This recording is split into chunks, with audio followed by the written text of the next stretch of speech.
ৰ'দ দিলে ৰ'দ সোমাই মোৰে ভগা জোপোহিত বৰষুণ দিলে পানী পৰে জানা মোৰে ভগা জোপোহিত ককাই এৰি থৈ যোৱা ঘৰখনিতে মই জীৱন নিৰ্বাহ কৰিছো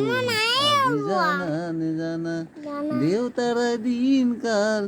ইয়াতে বাগৰি কৰি গুচি গ'ল বিদায় মাগি এতিয়া আমি জানা ল'ৰা ছোৱালীবিলাক আছো এই ঘৰখনিতে ৰাতি বৰষুণ দিলে ঘৰতে পানী সোমাই কেনেদৰেনো ল'ৰা ছোৱালীক মই ডাঙৰ দীঘল কৰোঁ আজি মৰমৰ হিমন্ত বিশ্ব ডাঙৰীয়া মামা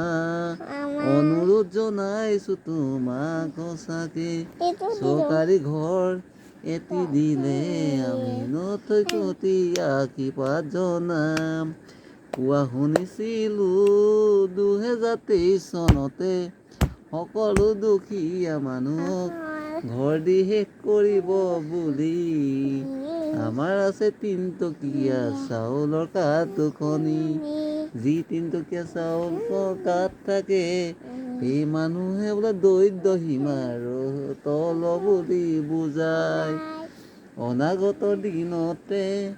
যোৱা দিন বছৰতে বহুত জেগাও গুচি গ'ল বহুত কাগজো দিছিলে ঘৰৰে নামতে তথাপিতো নেপালো চৰকাৰী ঘৰ সেয়েহে অনুৰোধ জনাওঁ মোৰ কমামন্ধা দগোহাঁই গাঁৱত বাসস্থান কৰি থকা হৰেণ বৰা জোপোহিটোলৈ 220 নম্বৰ মোৰ ঘৰ নম্বৰটো যাতে ঘৰ এটা সোমোৱাই দিয়ে অনুৰোধ কৰিছোঁ অসম চৰকাৰ ডাঙৰীয়ালৈ এইখিনি কৈ পিনে মোৰ গোটেইখিনি প্ৰাৰ্থনা আপোনাৰ ওচৰত সৃজন সেৱন কৰিছোঁ এইজন মোৰ ছোৱালী হয় এয়া মোৰ বেটা হয় ঘৰ এটা দিলে ল'ৰা ছোৱালী মই ডাঙৰ দীঘল কৰিব পাৰিম আৰু মই পঢ়াব পাৰিম দেই ধন্যবাদ জয় আই অসম জয় আই অসম